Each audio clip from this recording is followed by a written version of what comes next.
1999 was one of the biggest years in cinema history. Let's go over every movie worth talking about that was released in 1999.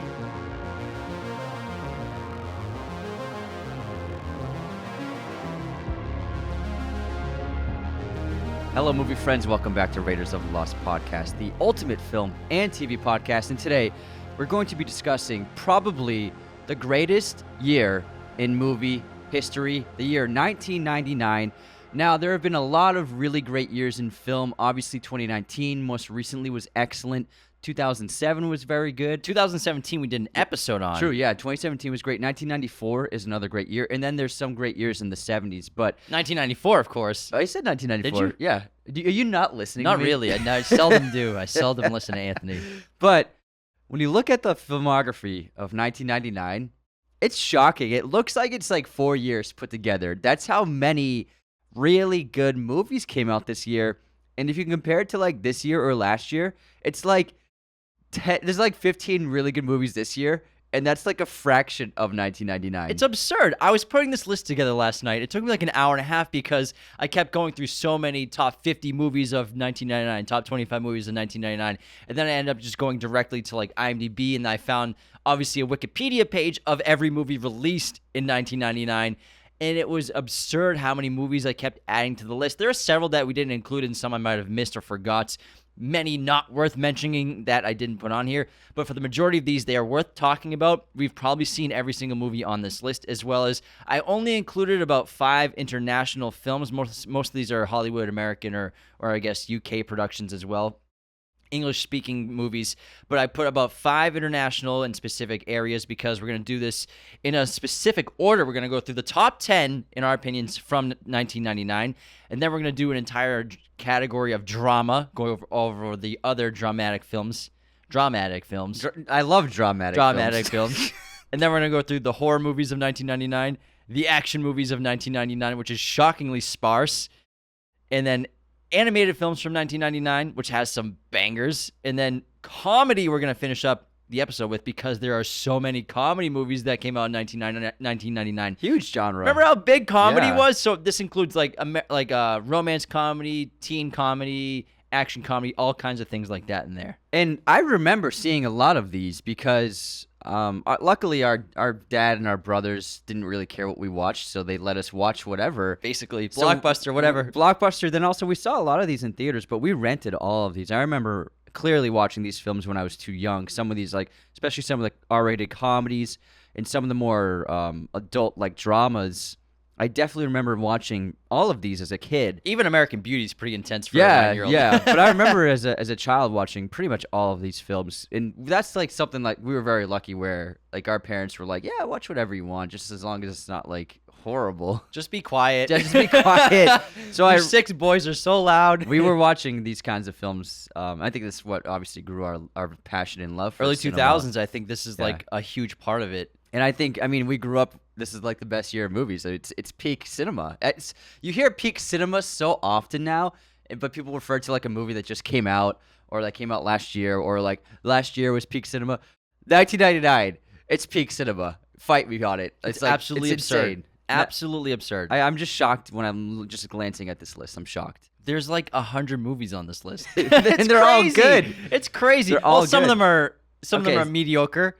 Some of them are good. There is one movie that, so I like the top 10 we have, but there's one movie that I think it might be the best movie of 1999. It could be. In the top 10? It's not in the top 10. What is it? The Insider. Michael Mann's The Insider. Well, I put it. It's in drama. Right, yeah, it just barely got cut out, but it's up there too for sure. Yeah, because the top 10, it's a mix of not like the most artistic, the best film, but also a compilation of most loved, box office, stuff like that, as well as highest ratings. That's a great point because, a bunch of these in the top 10 didn't even get nominated for Best Picture. We have The Mummy in there, so like, I love The Mummy to death. That was big. That was a big It's movie. not like the best movie of this year. What do you mean? So you hate Brendan Fraser is what you're saying. You hate him. I love Rachel Weisz. But But this is going to be so much fun. We'll spend like a minute or so on each one of these movies, and we'll just shoot the shit about them. Yeah, it can't be a 6-hour episode. Yeah, I mean, it could be. Yeah. I mean, I'm sure people would tune in. Why not? We should go as long as possible. Yeah, actually, that's what she said. That's not always the best thing, though. That's true. All right, let's kick There's a off. limit. Let's kick off our episode 1999, a year in film, with our top 10 from the year 1999. And the first film on our list, I think, would you agree this is I think it's the best. the best Yeah. one? We're also going to be doing an episode on it. We did an episode on it last week. Yeah. It was a Movies from Memory of The Matrix, my all-time favorite movie. You all know how much we love the movie that the Wachowskis made here with Keanu Reeves, Lawrence Fishburne, Carrie-Anne Moss. Game changer visual effects, bringing martial arts back to popular cinema in America. And it's just an amazing movie. It's a masterpiece. Yeah, it really is just one of the best stories ever in movie history. It still is, without a doubt, one of the best films ever. Even in a year like this, and even after another 23 years of movies, it's still like the top of the mountain, like up there for greatest. And it changed movies forever. And that year, in this huge year of movies, like that was one of the most talked about for sure, and most impactful, I would say. Did he even get nominations outside of visual effects? They got no nominations outside of that. Can you imagine? That should be a Best Picture nominee. It's insane that it didn't win Best Picture, but I mean, the movie that did win Best Picture was very good. So It was pretty good. It's a tough year for films. It was very competitive for the Oscar this year. And then at number 2, we have David Fincher's Fight Club, which is one of my most watched movies. You as well. Same. One of my favorite movies. One of our favorite movies growing up as kids. This was a rental. This was on our house all the time. We owned the DVDs and Posters in college. Yeah, the posters. It became a legendary film, and it became an iconic film. Growing up in America, everybody, even though we're not supposed to, we were talking about Fight Club. We were all talking about this movie. And then you get, Brad Pitt in a career-defining role, and Edward Norton's fantastic. But David Fincher proving once again his ability as a director and making such incredible films. So with Fight Club, we got to put it at number 2. Yeah, we also did a great episode on that, so check it out. It was like a 3-hour breakdown analysis Yeah. of the legendary film Fight Club. At number 3, we have 1999's or 2000's Best Picture winner, American Beauty, which is phenomenal. Maybe the best screenplay in this entire year. I believe it also won Best Screenplay. It won, yeah. It won a ton. Kevin Spacey won Best Lead Actor. Sam Mendes won. Best Director, Best Picture. So this was the Oscar sweetheart of 1999. Well deserved. It's like it's a great movie for The awards. Academy. You know, they would love this kind of film. Obviously, you have to put it in the top 5 if you're ranking 1999. It's the best picture winner. But the Matrix script is way better, honestly. Probably. It's just great. Actually, yeah, you're probably It's right. just amazing. They're both great. It was just the Matrix was ahead of its time. It was way ahead of its time. And the American Beauty was the kind of movie that the Academy traditionally likes. It's a great film. It's it's amazing. Thomas Newman, I think, may have won for the score too. I think so. as Possibly. well. But and what's her name? What's the actress's name? She won Best Supporting Actress. Here, I'll look it up real quick. You get to the next one. Next up, we have a Kubrick film, Eyes Wide Shut, starring Tom Cruise and Nicole Kidman. This is actually just like one of the most interesting Kubrick films, even though he has like the most insane filmography. It's very rewatchable. It gets better on rewatches, but it was his last film. He died before its release, but he was able to finish the film, its edit. He died 2 weeks after the edit finished. Very, very sad, but it's just an incredible movie. 2 iconic actors of the time, Kidman and Cruise, are just like, they were the top of their game, and it's just an incredible film. There's nothing like this movie. And now Nicole Kidman introduces Tom Cruise's movies at AMC. Annette Bening, how could you forget Annette her name? Bening. I knew it was an A.B., but I couldn't figure out the name. But I knew A.B. Next up, we have a personal favorite of ours, The Talented Mr. Ripley. Just such a sensational film. They don't make them like this anymore. Sort of very magical and takes place in Italy for the majority of the time. Insane young cast from Anthony Mangiela's directing. We have Matt Damon, Jude Law, Philip Seymour Hoffman, Kate Blanchett, Gwyneth Paltrow. Terrific movie based off the novel by Patricia Highsmith. So well made. The infusion of jazz is so incredible as well, but aesthetically, this movie is gorgeous. It's a dream of a movie. And this was also nominated for Best Picture, and Jude Law was nominated. Anthony Mangiela was nominated. So it got Best screenplay. Yeah, I believe it got 5 nominations, but it didn't win anything. But it's just an incredible year for film, so it was hard for anything to win. Next up, we have another incredible screenplay with Paul Thomas Anderson's Magnolia, which is an epic movie, an ensemble. It's a 3-hour film, but it's really, really remarkable. Set in L.A., and it follows 5 or 6 interconnected characters and their stories. In some ways, divulge upon each other, and it all culminates into the big climax of raining frogs. It's an unbelievable movie. It's a movie that when I was getting into PTA, I was like, oh my God, this is incredible. And this is back when he was calling himself PTA, like it was a PTA film. And then with There Will Be Blood, he started saying Paul Thomas Anderson as a credit. But this one, and then this was before, obviously, Punch Drunk Love, but it was his last big ensemble kind of movie. Yeah, in terms of like 5, 6 main characters versus now he'll have like 2, sometimes 3. Yeah, and sometimes just 1. But like with this, it was Hard 8, which was 3 main characters. Boogie Nights was about 4 or 5. Yeah, about 5, and then Magnolia was like 6. But it's an incredible film. It's a great screenplay. He was nominated for screenplay.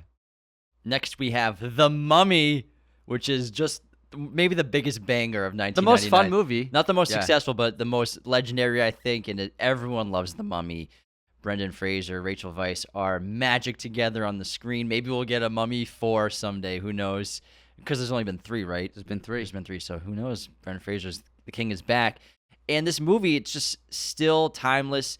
Even the CGI, you accept. It's not that big of a deal because it looks good. A lot of it is practical filmmaking. Yeah. You know, I think they did a great job with this movie's production, and the story's sensational. It's a classic Hollywood story, just made in 1999. So we have like that great adventure from like the 50s, 60s, and even kind of Indiana Jones-esque. And this is maybe the closest thing we've ever gotten to Indiana Jones.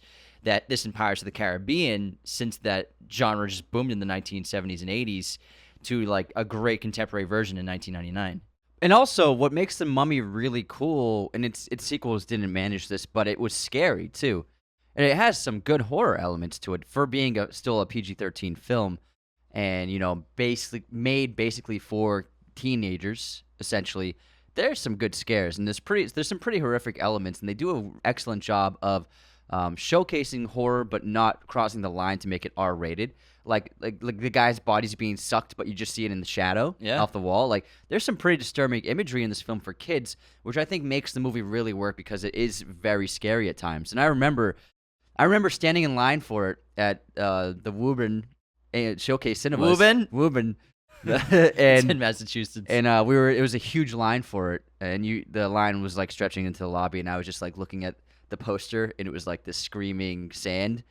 And I was like so scared. Yeah. And I was like, oh my God, here we go. This is gonna be really scary. Back in the old times when you have to wait in line to get into the theater, you couldn't pick your own seat. You had to just get early. First come, first serve. We used to go to the movies like an hour and a half early because it was that intense. If it was a big release, for sure. If you want to get a good seat, you got to get there really early. You go early and you get your concessions, then you wait in line, then they open the doors and it's like a mad rush into the theater to get a good seat. Basically, yeah. And it's a huge line just to get your tickets because you couldn't buy them online. Exactly. You got to get the tickets at the movie theater. Sometimes they were sold out. You also had to look at the newspaper. Yeah, look at the newspaper for your showtimes. Or you could call the movie theater and see what's playing that night at what time. What's the Mummy playing tonight? What is the Mummy? What time's the Mummy on? We looked in the newspaper for showtimes. That's an actual fact of our childhood. For the majority of it, yeah. And then when websites started coming out, Fandango was big.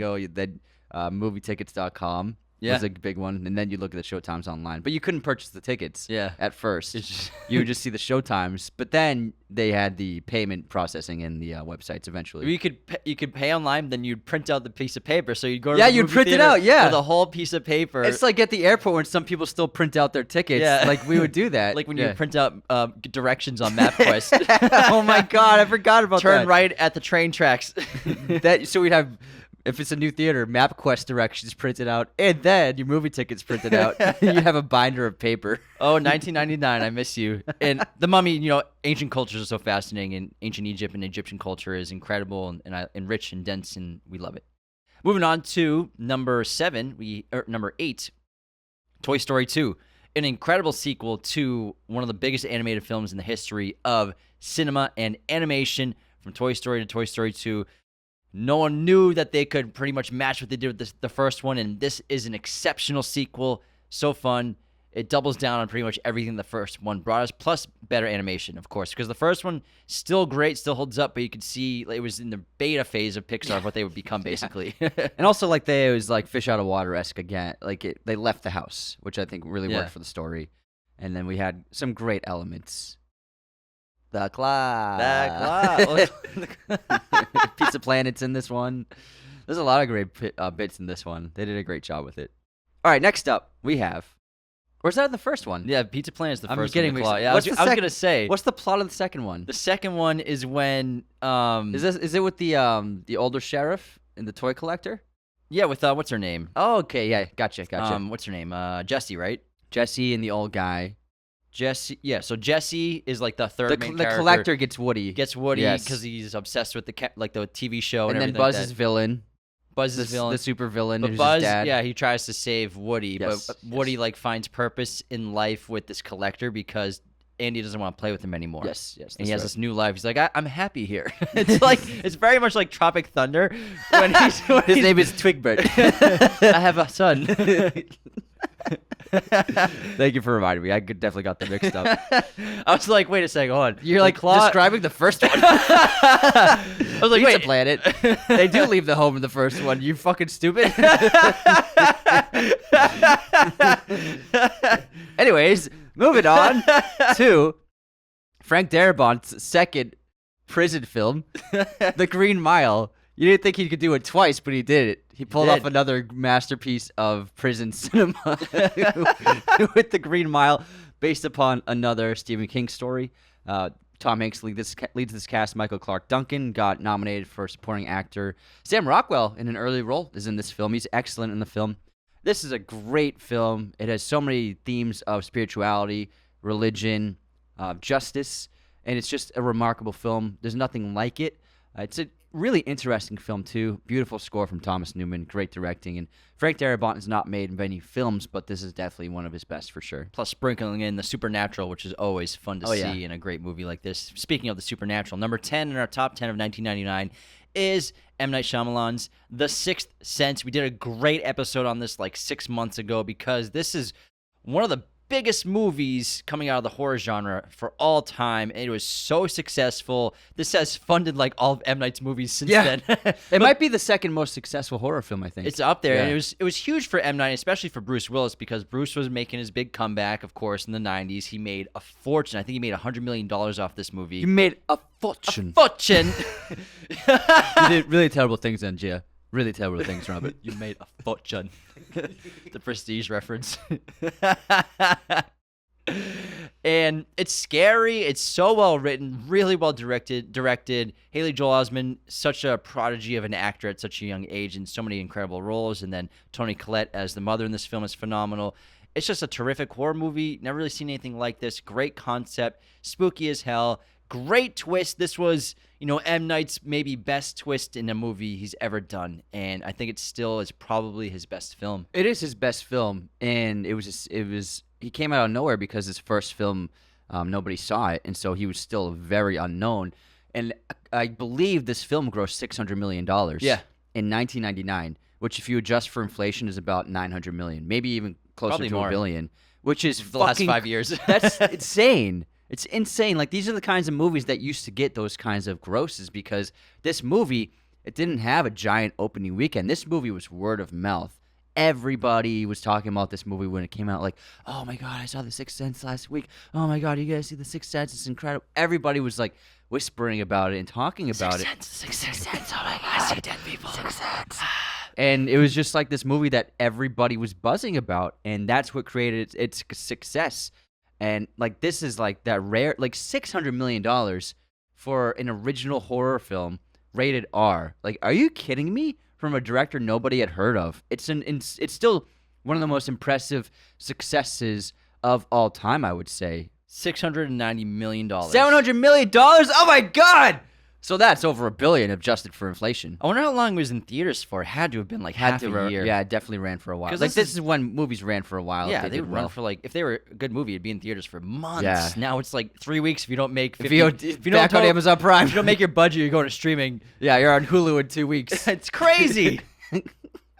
But man, this is like, it's a special movie. I really like the movie too. I think it's great. Yeah, because when we rewatched it for that episode, I was like, I forgot how goddamn Yeah, good this same, movie is. same. It's so well made. I had kind of had like I wasn't sure how well I remembered it in terms of how much I liked it, and then when I watched it again, I was like, this is really good. It's good. Still excellent. All right, that's our top 10 from 1999. Wow. It's already better than 2023. I'm being honest. Oh, it is. This Yeah. has been a mediocre year, except for like outside of 4 or 5 movies. It's been There's been like 10 really good movies. yeah, but in terms of mediocrity for the entirety of movies that have been released, this is just the streaming world now, man. Half Yeah. the movies are not. They don't have to depend on box office anymore. Yeah, the thing is, I've only seen 29 new releases in 2023, which which is a lot of movies that came out before this year. yeah. you know? So I just find older films, and they don't have to be old movies. Like even like I just watched Inception last night. I think that there are less awesome movies. There's not as much depth as there used to be. Like the roster isn't very deep anymore. There will be like 15, 20 really good movies a year, but not 100 really good movies like there used to be. You know what I mean? So, and I'd rather watch an awesome older movie than watch some crappy new movie that just I'm not going to watch a movie just because it's new. Like if it doesn't grab me or get my interest with the trailer, I'm not going to waste my time with it. So I prefer just watching older films. I can generally tell whether I'll like a movie or not. Yeah. And I'm so- not going to watch The Beanie Bubble. Me I'm not neither. going to watch The Beanie Bubble. I'm Not not gonna watch doing it. it. I'm not doing good. it. I am good. I saw that trailer and not I was doing like, it. not for me. Is this the worst trailer I've ever seen in my life? Possibly. Yeah, I'm not watching Flaming Hot. I'm just not going to do it. You know, I watched Inception instead. Exactly. I'd rather do that. Go to the New Bev and watch Yeah. Tron Legacy. Yeah. That was more fun than Yeah. those. Just not going to do We it. saw Jaws. It was great. Yeah. I just love movies that. Yeah, I'm the same. I've maybe seen 30 new movies this year so far, but we must continue. Just the way it is. But I think. But we see them in theaters. Yes, exactly. We Yes. see a lot of movies. We see a lot of old movies in theaters. But I think that because so many films come out on streaming, that the studios realize they don't really have to depend on box office anymore. So we don't have to make great movies every time we make a movie anymore, which is sad. You want to It's hear really this sad. crazy quote from it was from a streaming executive. They didn't specify who said it or what streaming app it was, but they said that they look at their content as the second screen content is what they call it. And by second screen, they mean that a person's first screen is their phone or their laptop that's on their lap or their phone. So like if a person's like in their living room, their phone is their first screen, and then like Netflix is their second screen. That's what this executive said.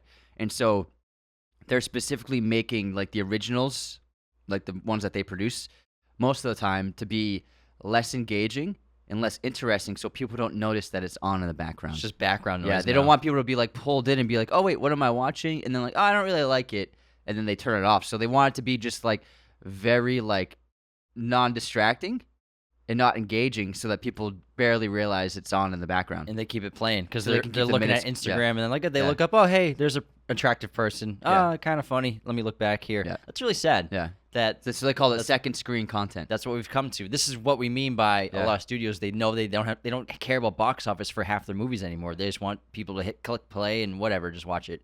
Click, click, boom, man. That's so sad. Yeah, isn't that crazy? They didn't say. They don't even try anymore. Yeah, It's they- proof they don't try. Yeah, then it didn't say which streamer the executive was from, but Allora, let's get into the drama category. So we're going to talk about the best films from 1999 in the drama category, excluding the ones we've already brought up from the top 10.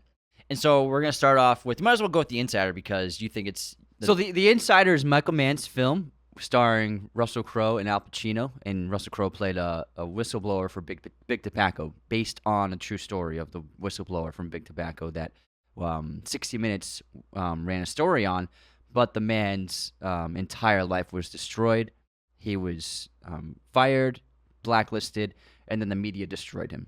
And then eventually he stuck it out and was able to sway the public opinion on Big Tobacco, but it was a horrible situation for him. And then Al Pacino plays the journalist from 60 Minutes who does the story. It's an incredible movie. Amazing movie.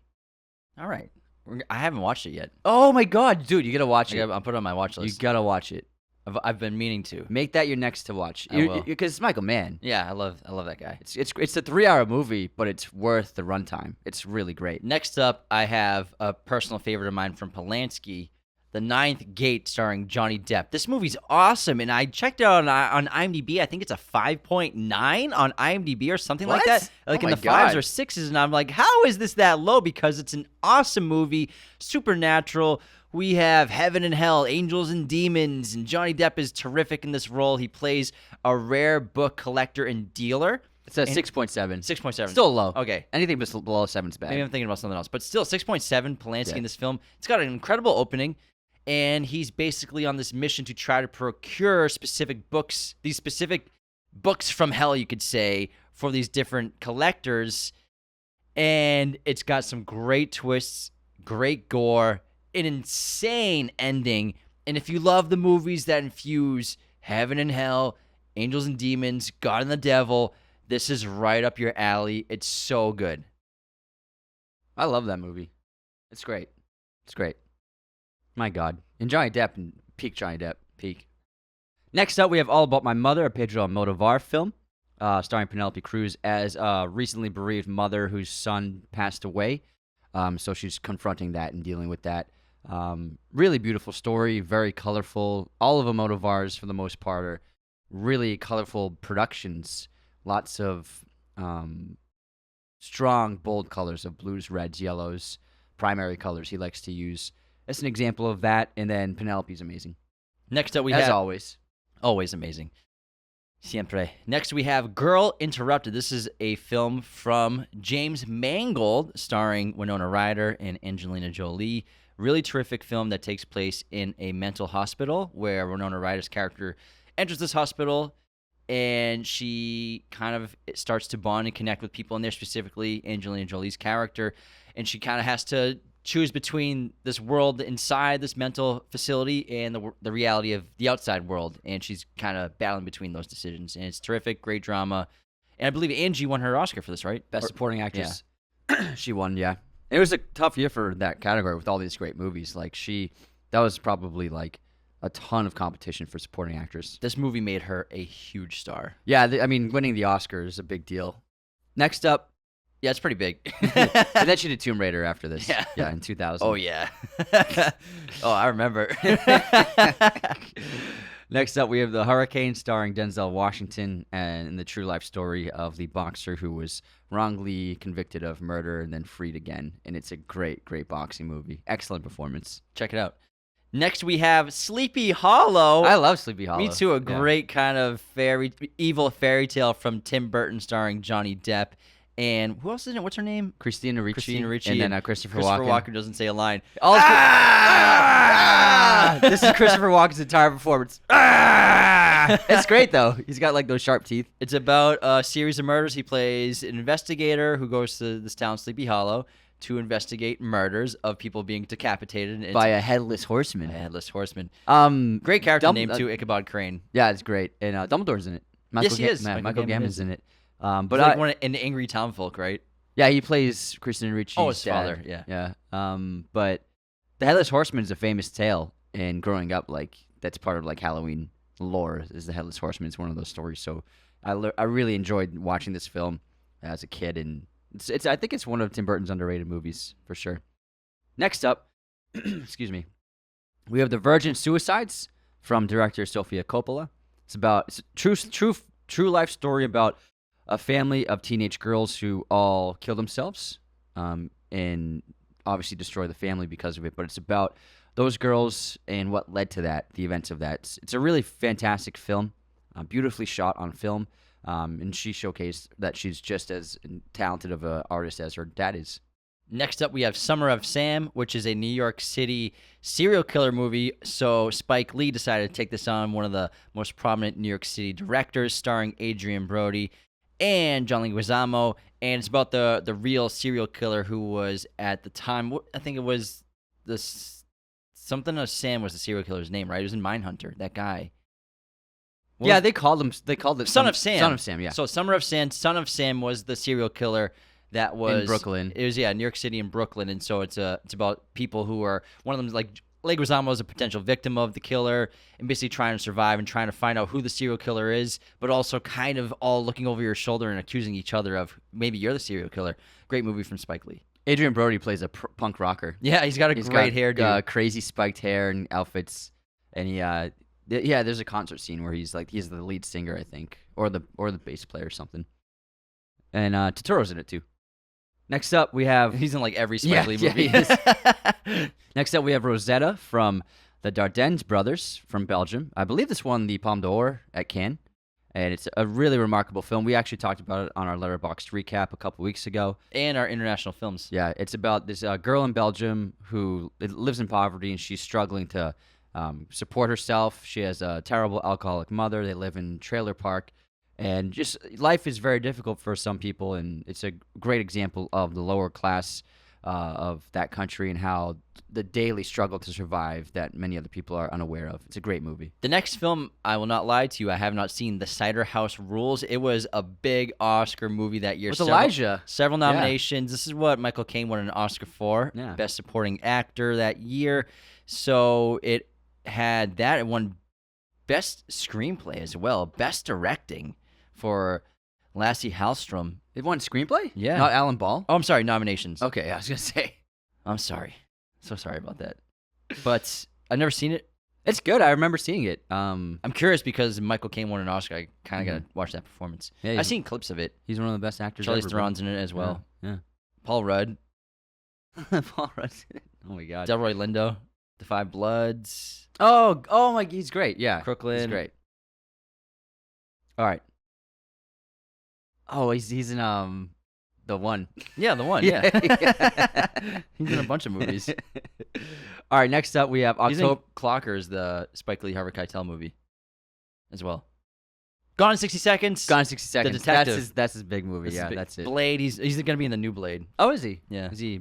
The Core. He's the, The core. He's the guy who core. makes the. Sacrifices himself yeah. in the engine. And he gets cooked. How much you gonna need? About $1 billion. Do you take checks? Will you take a check? He makes the shielding of the ship. Well, he makes he makes the ship. Oh yeah, he makes. And he designs also the whole makes ship. the laser. Yeah. He's like the main engineer. He's the main scientist, basically. The fucking core, man. The Core, man. It's a cool movie. I mean, I love I that movie fucked when with it that came. movie. What year did Yeah. The Core come out? 2004, 2003. Well, let me check. It was Hilary Swank. Hilary Swank, Aaron Eckhart is the lead. 2003. 2003. Oh my Yeah. God, yeah. And then Stanley Tucci plays the other Tucci! scientist. Oh, he's the super smart guy. Well, him and Delroy Lindo Yeah. used to be partners or used to work together. He plays like the Goldblum character. Yeah, of he Jurassic stole Park. stole the research Yeah. kind of guy, became famous. Whereas Delroy Lindo's character is just a scientist in the middle of the desert doing his own thing. now. Yeah. Oh my God, Tucci's in that. I forgot. That's a good movie. That's a good movie. This is a fun Entertaining. Movie. It's a fun movie. It's not the best, but it's entertaining fun. as fuck. It's a cool concept. It is. Of having It's a an drill to the excellent core. concept. Yeah, I thought it was fun. We get a nuke the core. It's such an American Such thing. a Hollywood thing to do. Let's blow up the core. 2000s 7 nukes. Hollywood. Let's fucking nuke it. Yeah, bruh. The fucking core, man. Who made that? The Core? Hold on. Directed Steven by Sommers? John Amiel. I don't fucking know who that is. He did Copycat, Summer Play, Entrapment, Creation, The Man Who Knew Too Little. All right, Yeah, I don't know. Yeah. just like some guy. All right, moving on. Moving on to October Sky, which is a great coming-of-age film starring Jake Gyllenhaal, Laura Dern, and Chris Cooper. Chris Cooper had a big year this year. He's an American Beauty as well.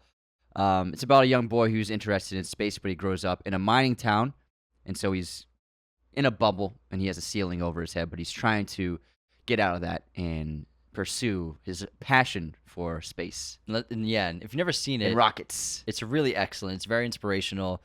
It's about growing up in a town where your dreams are told to you what you can be. There's a ceiling of what you can do, but if you dream it big enough, you can do anything you want. Dreaming, dream it, man. Dream it, baby. Don't let your angry dad tell you what to do. Cooper's great at playing the angry dad. he He does it in every movie. Just an angry guy in general. He's from Boston, you know. Yeah, that's right. Yeah, he's from Boston. Even in the Bourne movies, he's just like got that angry edge to him. He does a great job. Next up, we have Man on the Moon, which is an early dramatic role for Jim Carrey playing Andy Kaufman, an entertainer and comedian. And people were very divided over this film and over Jim Carrey's performance, especially because he went method on set for this role. It's a solid movie, and I think it showcased that Jim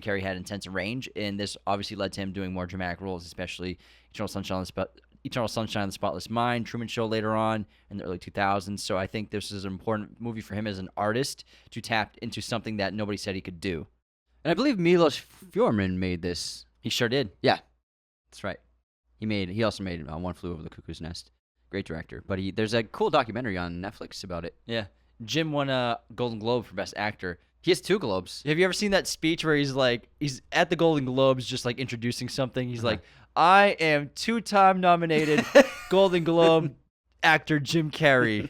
I hope to one day be 3-time Golden Globe nominated, because it's a joke that like the Academy hates Jim Carrey for nominations. They never nominated him for anything.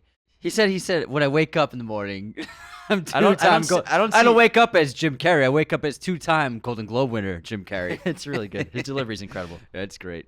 Next up, we have Outside Providence from the Farley brothers. This is more of like a dramedy for them. This is not like a zany comedy that they usually did. And it stars, what's that actor's name? Fucking, I can't remember. But he was in a bunch of movies in the late 90s and 2000s. It's about a kid who goes to a private school, and he's struggling to fit in, but because he's from Southie, I believe, or so like a rough area of Providence, and it's coming of age, trying to figure out life, falling in love with a girl. Really good, relatable film for like teenage boys, I think. Yeah, I really connected with this movie. We were around the same age when I saw it for the first time.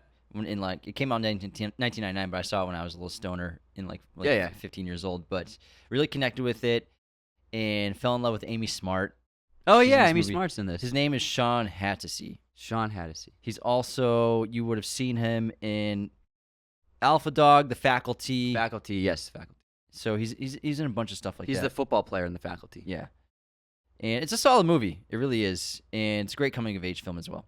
Who plays his dad? Alec Baldwin. Alec Baldwin, that's right. Yeah. Hey, what's that in your face? Kid, what do you need that for? He's actually good.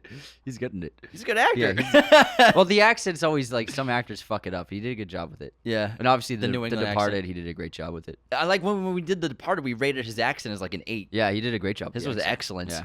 All right, next up we have Double Jeopardy. This movie's excellent. Remind me of this movie? It's Ashley Judd and Tommy Lee Jones, where she's been framed for her husband's murder, yeah. and she like even goes to jail. You know what? The frame for murder genre was big in the It was 90s. And then wrongly accused of murder. It was so hot. And then she gets out and she tries to get vengeance, basically. Yes, I remember. It's actually really good. It's a solid thriller. There's some things about it that are just like very corny, but I enjoy it. But like there's this great training montage of her in prison, like I'm gonna get buff and in shape so that when I get vengeance, I can kick this motherfucker's ass. And so she's like doing all this training, like a Rocky training montage, but then she never really utilizes the training later on. It's kind of funny, but I think she's terrific in this movie. And it's awesome. It keeps you on the edge of your seat to the end. And also, a lot of it takes place in New Orleans, which is a really beautiful place to film. Jeopardy. Oh, yeah. I remember this now. Tommy Lee just obviously plays an agent just Same on thing, on the trail. He's a great investigator He actor. really is. He's basically U.S. Marshals. I don't care! It's literally, it's The Fugitive. Except Fugitive with revenge. Dude, because The Fugitive was a huge success. It made a boatload of money. And so the wrongly accused of murder was a huge genre of the 90s. It was because pretty of big. that movie. It was pretty big. And then you're like, we want to do The Fugitive, but it's a girl this time. Can we still have Tommy Lee as the guy investigating? It's a great movie. Like, if you have nothing to watch, Double Jeopardy. I recommend it. Yeah. It's fun. Moving on to Cruel Intentions. This is a solid high school drama film. Lots of backstabbing, some diabolical sexual situations. It's intense. And it was a big movie for Ryan Phillippe. Philippa? Is that how you say his name? Philippe? Philippa? How do you say his last? Philip. Philippe. Oh, Ryan Philippe. Ryan Philippe? I think that's how you say it. I thought it was Philippa. Well, this is an E, not an No, but it's double P. I know it's double P. I think it's French, right? Philippa? Philippe? Philippe? Ryan Philippe? Philippe? And then Sarah Michelle Gellar, Reese Witherspoon, Selma Blair, Joshua Jackson, just a really attractive cast. All the hotties. Very hot cast. Of 99. Just one of those cliche high school things. Is that the one with the not, what do you call it? Like the frat house? But the fancy frat house one? No, I don't think so. Fancy frat house. I don't know if I remember. No, that's a different one. It's the one where one of them writes an article in 17 magazine, destroying the other one. I think. Cruel Intentions. Yeah, it's not coming to mind. Okay, I remember it. Oh yeah. Yeah. Okay, I'm scrolling through the photos. I remember this.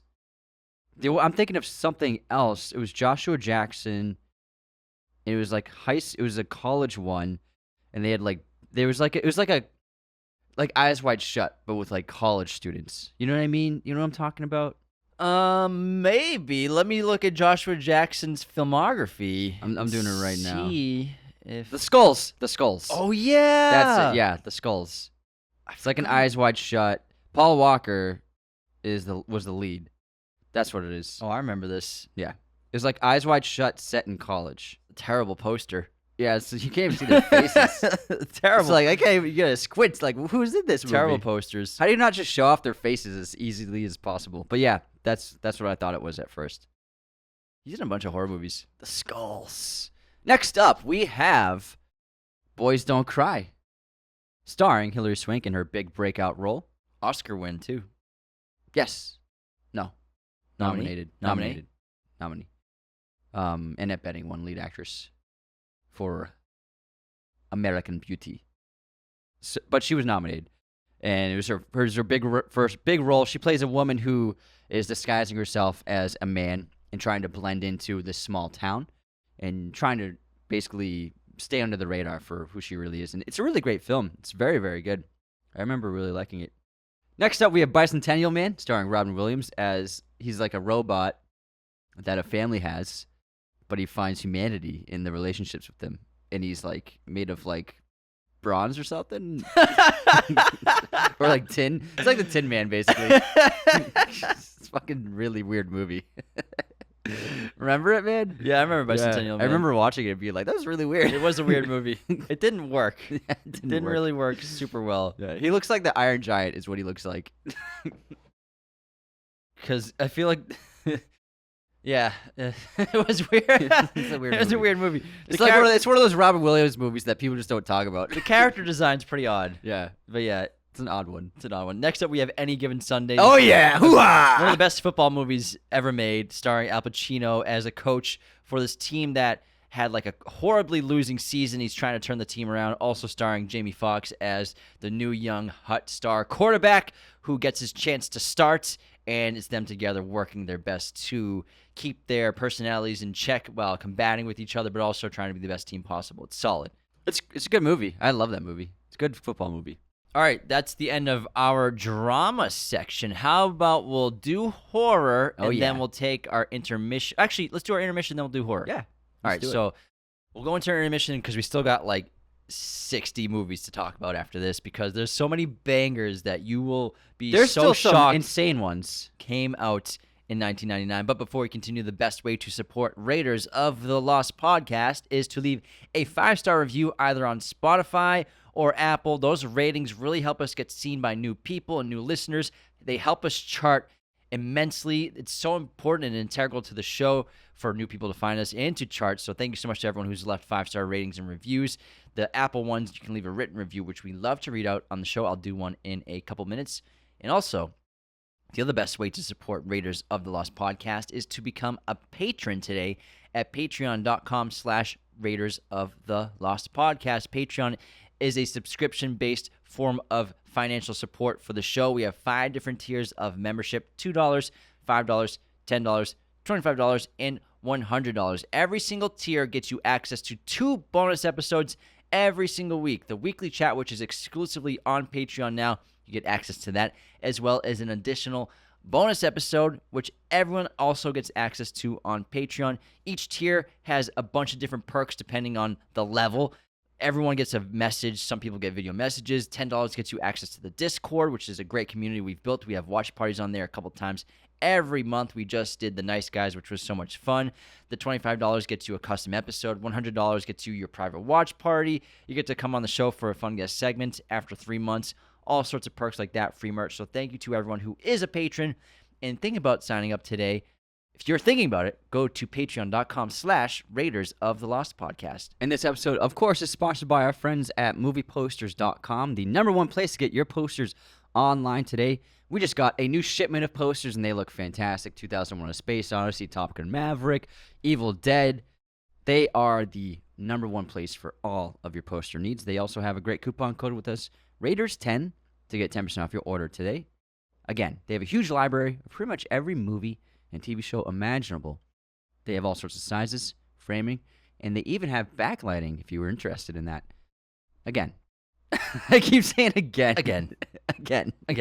Head on over to movieposters.com for your poster needs, and be sure to use our promo code Raiders10 and get 10% off your order.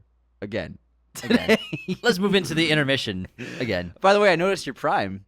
You like that? Yeah, all about the Prime now. I'm addicted. We're addicted. It's not a sponsor. It's just really good. What's the moon flavor? Meta Moon. Meta Moon. It's delicious. I'm going to have to try that today. It's made with pieces of real moon. Shut up. No, actually, they put it out into the moonlight overnight. I think I told you that. They put it in barrels and they just let it sit in the moonlight. Oh, yeah. That's how it gets that distinct moon flavor. Moving on to our intermission. Let's begin with the movie quotes competition, Anthony. Remember the first rule of politics. The ballots don't make the results. The counters make the results. The counters keep counting. Huh. Good one. It's definitely a political drama. A bit. There's some politics in it. I wouldn't say it's complete. It's a backdrop. It's a backdrop. Election? No. It's a backdrop. I don't know. I'll give you another quote. I thought that one might be too Another hard. what? Another quote from the same movie. Quote. Voice crack. No, it didn't. It did. It did not. You were like, I'll give you another quote. No, it didn't. It's scratched. Pretty big scratch. There's a difference between a scratch and a crack. Anyways, ears and noses will be the trophies of the day, but no hand shall touch him. I don't know. Gangs of New York. Oh, great one. You stopped the hell out of me, man. Yeah, I can't believe I got you. That was a pretty good Daniel Day impression, too. I could have done better. Yeah, you could have. It was actually pretty shitty. I was so nervous. No, it was good. It was good. All right. Here's my quote. The perfect blossom is a rare thing. You could spend your life looking for one, and it would not be a wasted life. Isn't it The Last Samurai?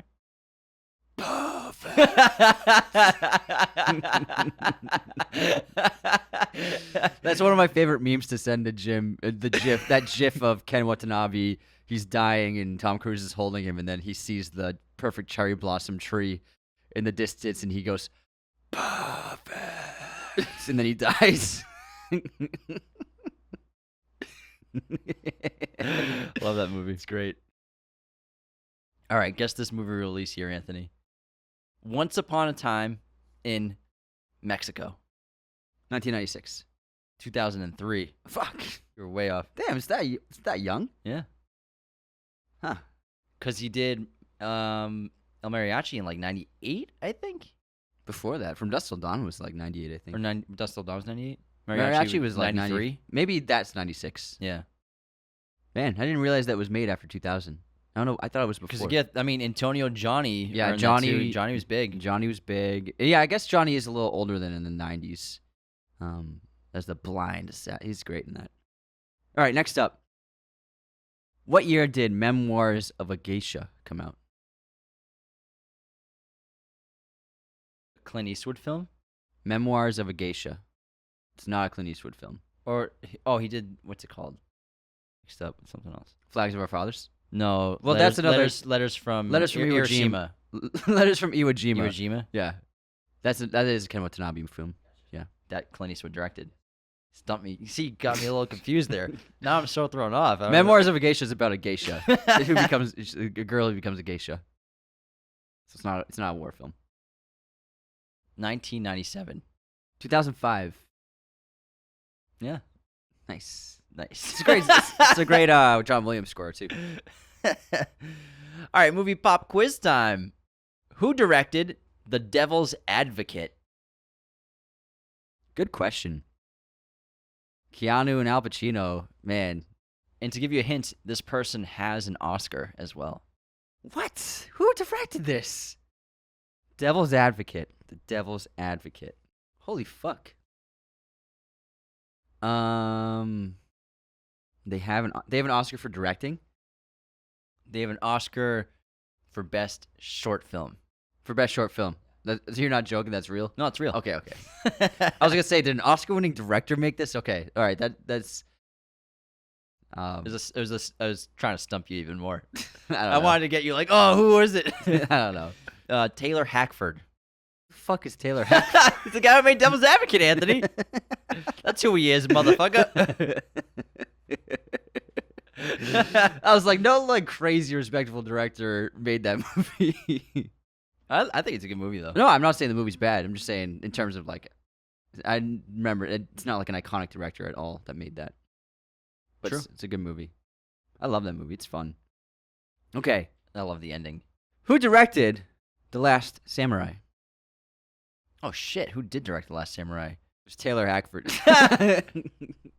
Oh man, who made this movie? Hold on. Oh wow, good question.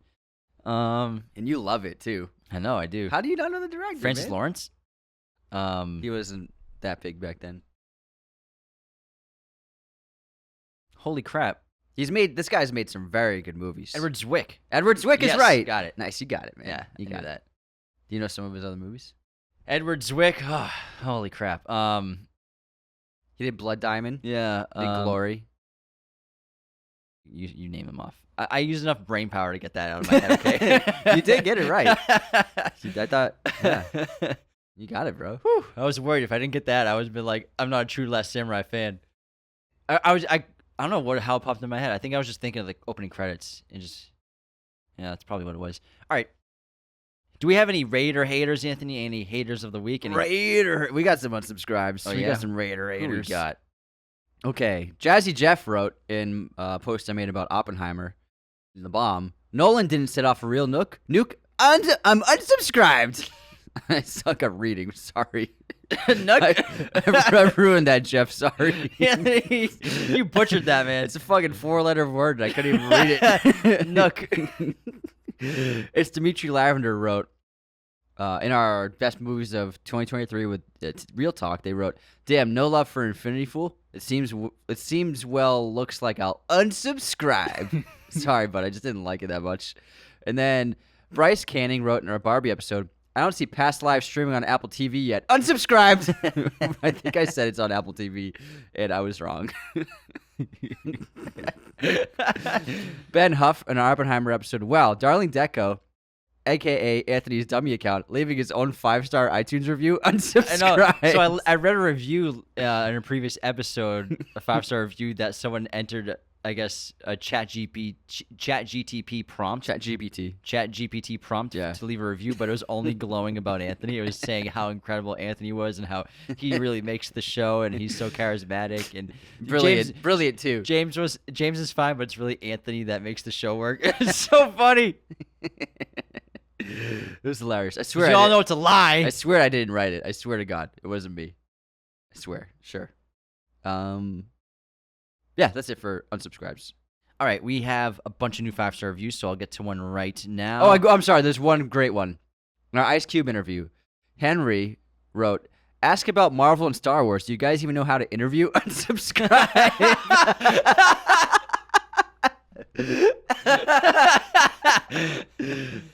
That's good. That's a good one. Good question. All right, next we have a great 5-star written review on Apple Podcasts from Chillerful. Their tagline or title is "Distinguished, Daring, and Dashing." 3 words I would use to describe these Bostonian gentlemen. They love film more than any other content creator, and the more you watch, the more it is quickly proven to you. Their episodes are extremely detailed and use factual information, but not always factual. Sometimes we're rough. Sometimes Anthony's wrong.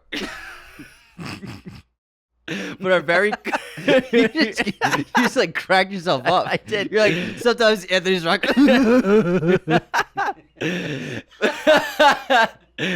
But Fucking idiot. I got him. Got him. but are very clear when inputting their own subjective opinions. But not to worry, the overload of information is never a bore, as you truly feel like you're in the room with two brothers who love each other and love cinema. From Nick... I wouldn't say we Right love after you roast me. All right. From Nick Pat. Thank you, Nick, so much. Thanks, Pat. Nick Pat. Nick Pat. I like the alliteration in the title. Me too.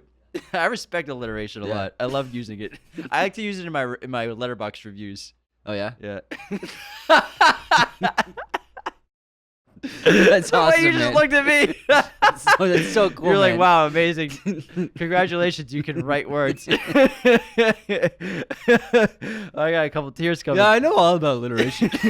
You ever heard of consonants? All right. This is good. Oh, So man. thank you, Nick Pat, for the 5-star review. Appreciate it so much. All right, my streaming recommendation for this episode is going to be Bones and All. Bones. Yes, from Spider-Man. Remember the wrestler Bones from the cage match? He's got his own movie, Bones and All, which from Luca Guadagnino came out last year, starring Timothy Chalamet. Just got put on Amazon Prime on August 8th. Recommend checking it out if you haven't seen it. It's my favorite horror movie from last year. I recommend 13 Assassins on Amazon Prime. It's the craziest modern samurai film ever, and the action is fucking insane. Check it out. 13 Assassins. All right, let's get back into 1999, a year in film, and we're going to get into horror films right now. Now, And- horror was not as big in the 90s as it is now. and I think it had years where it was big and not Up so and much, down, but but it, not that many movies. it really boomed in the 2000s from its slump. The 90s was a horror slump for sure. There were great ones, but it wasn't as big as it was in the 70s for sure. Yeah. Now we're going to lead off with a Japanese horror film called Audition. This was an incredible film I saw for the first time this year. Anthony had been recommending it to me for a while. Audition was directed by Takashi Miike, which you just talked about in He did 13 Assassins. 13 Assassins. Yeah. Yeah. That's right. Now, Audition is one of the craziest, most horrifying horror movies I've ever seen in my entire life. It's so well written. It's an incredible concept, so well directed, and it'll leave you on the edge of your seat as well as disturb you. You may have trouble sleeping at night. One of the most disturbing scenes I've ever seen in my life is in it.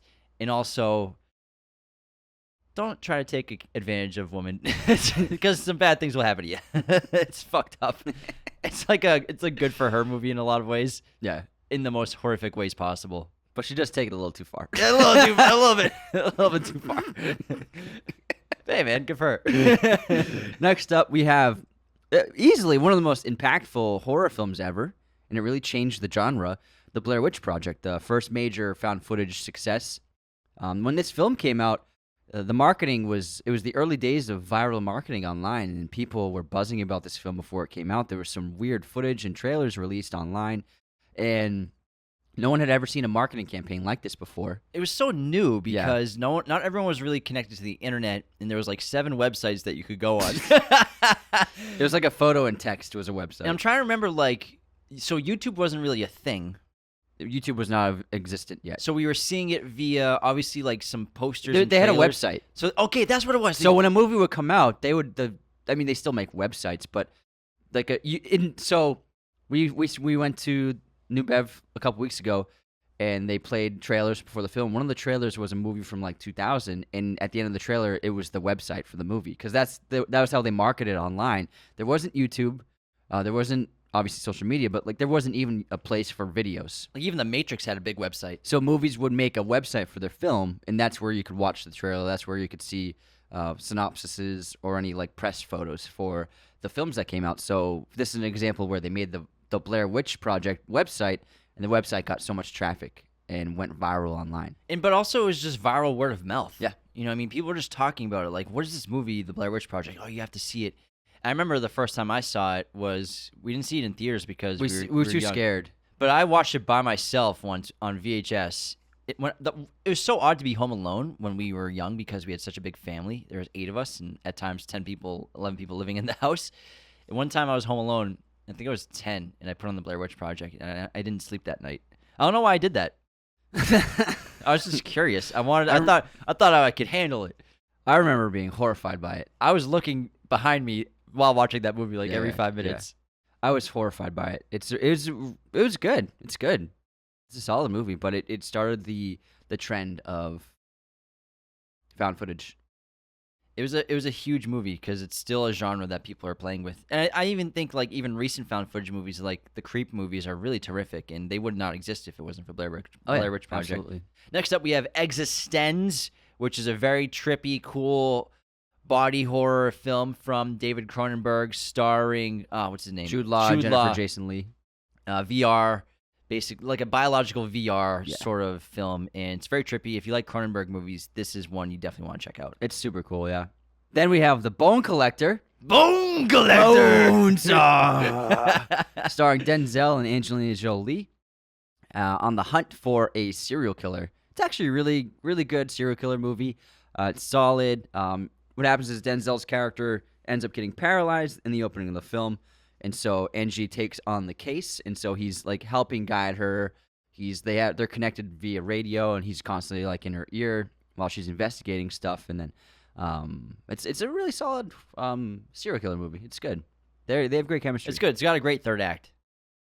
Very suspenseful. Next up, we have Martin Scorsese's Bringing Out the Dead, starring Nicolas Cage, one of his most underrated in his filmography, most untalked about. It's a really terrific movie.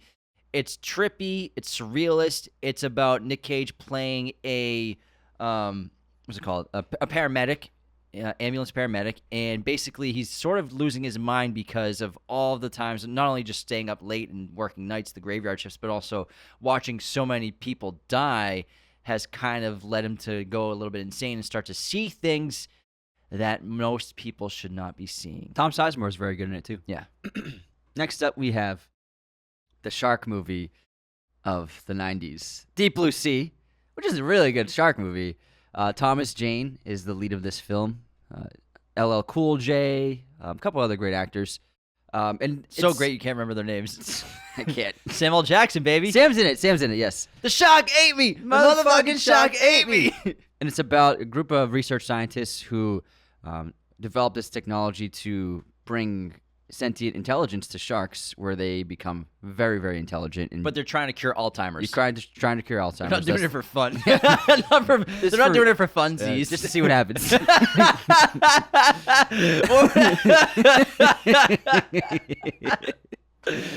the giggles today. But the like what would happen if we made like sharks super smart? Let's see. But they operate on an isolated base on the water, in underwater as well. And then the sharks begin sinking the base with their super smarts and killing humans one by one. They try to escape. I fucking loved this movie as a kid. We saw it in theaters. It was fucking great. It's so corny as hell, but it's terrific. I mean, it's a great concept, even though how ridiculous it is, where these sharks are trying to escape this compound, and they're so smart. They're smarter than anyone there, even the scientists. And then what does Samuel say? You decided to make sharks smart. What did you think was going to happen? He says something like that. It's great. I love this movie. It's great. Yeah, I enjoy this movie. Let's stay on animal horror movies. There's another one. We have Lake Placid, which is a horror movie with a giant alligator, or is it a crocodile? I can't remember. It's an alligator. Crocodiles have the longer snout. A giant crocodile, but also you can tell by the teeth. That's a giant alligator, I just said. Crocodiles no, have but I was saying you can tell a crocodile by their teeth. Uh-huh. You can tell the difference between their teeth, too. Okay. They have different... I think crocodiles, their bottom rows go outside their mouth up. They have better smiles. And then alligators, I think their teeth stay inside. No, it's a real thing. I think you're right, yeah, maybe. It's either way. I think they got some teeth in the front hanging out. It's a giant alligator I don't movie. think that's accurate at all. No, I swear to God. Here, I'll show you. Show me. Difference between... Well, the main difference is the length of the snout and the narrowness of the snout. And the teeth. Crocodiles still have their teeth out. But I'm talking about the bottom row. Uh-huh. See? Look at my phone. I'm throwing it to you. Nice throw. So the crocodile, their bottom rows, you can see they're exposed outside the mouth, whereas alligators, they're not. Dun, dun, dun. Oh, yeah, there's a couple of those bottoms showing. You're right. He's absolutely right. Pretty The good. alligator has to be at least 3 times bigger. 3 times this size. But it's a giant alligator movie. That's pretty much all I need to know. It might be a crocodile, honestly. You motherfucker! You know who's in this movie? Who? Brendan Gleeson's the deputy. No, he's not. of the small town. He's the Holy deputy crap. of the small town in this movie. Hold on, let me look this up. It's got who's it? Bill Paxton? Bridget Fonda, Bill Pullman. Bill Pullman. The president of Independence Day. Bill Pullman's the lead. Oliver Platt. Betty White's in this movie. Yeah, Oh my Platt. God. Oliver Platt plays literally the Jeff Goldblum archetype of like the dark-haired cool scientist. Brendan Gleeson is the sheriff in this movie. Holy crap. This What, is is insane. it an alligator or a crocodile? What's the synopsis? Oh yeah, hold on. But they did let me check the teeth. That movie's fun because they actually it looks good. They did a lot of practical animatronics in the crocodile, alligator, wherever the fuck it is. It's gigantic. Like it takes out that helicopter. There's some good horror. I remember Betty White. She feeds it like raw meat and stuff. She loves it. She's been like taking care of it. According to IMDb, it's a giant crocodile. Giant croc. 32 foot I think long. they were billing it as like a giant croc movie. So it sounds better. Giant croc. Yeah, it does sound better. Giant owl doesn't sound good. Giant croc. What a movie. Giant croc, Anthony. Giant croc. I love a giant croc.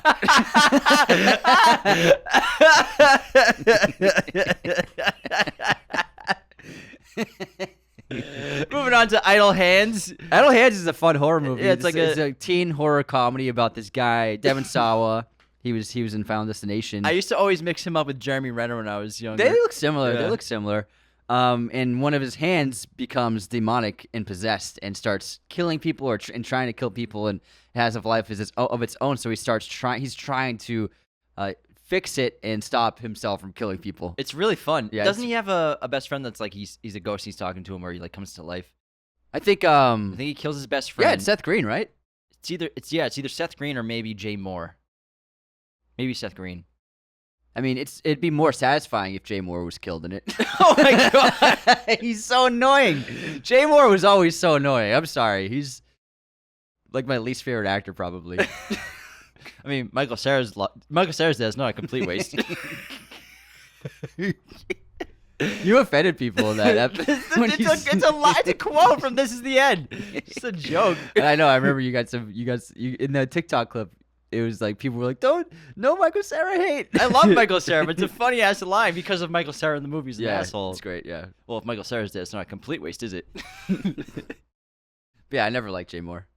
But you I agree, said- don't you? I said Spider. Spider. I said thought you said Spider. Get me. I thought you said get you a drink, Spider. What's the matter with this kid? Dance, Spider, dance. What's the matter? I'm sorry. I'm a good shot. He tells you to fuck off. You shoot the fucking guy. You're gonna let him get away with this? What's the world coming to? Hey, Spider, this is for you. All right, moving on to House on Haunted Hill. What the fuck this was like that big mansion movie, right? Yeah, that big Scary Movie 2 spoofed. Liam Neeson's in this. Owen Wilson. No, it's not Liam Neeson. It's what's his name? Oh. It's not Liam. It's another older guy. Honest, let me pull up Yeah. On Haunted Hill. Jeffrey Rush, Famke Janssen. Yeah, Jeffrey Rush. Chris Kattan's in this. It's like it's like Clue, but it's a horror movie kind of. Chris Kattan. I love that Tay bit. Diggs is in it. I love that bit in Nope where he's like, and Chris Kattan owning it. All right, this is it. So, an amusement park mogul offers a group of diverse people $1 million to spend the night in a haunted house with a horrifying past. Yes, I remember. Yeah, I remember this. This is spoofed in Scary Movie 2. Yeah, that's what I said. Yeah. Oh, did you? Yeah. And then they do the Nike basketball.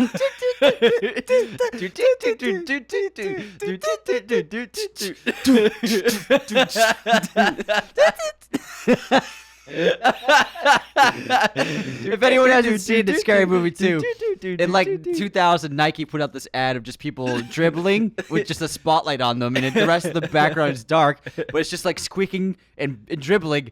But then Scary Movie 2 spoofed it so perfectly. Oh my god, it's so funny. Even the guy in the wheelchair is doing it. It's so fucking great. Oh my god. Oh my god. Because they just do it out of nowhere. Oh, the movie's so funny. I love the Wayans brothers. They're great. I love how it starts off with the ball just like rolls over to Sydney. She's like, boom. Oh yeah, that's how it starts. Boom, boom, boom, boom, doo, doo, boom, boom.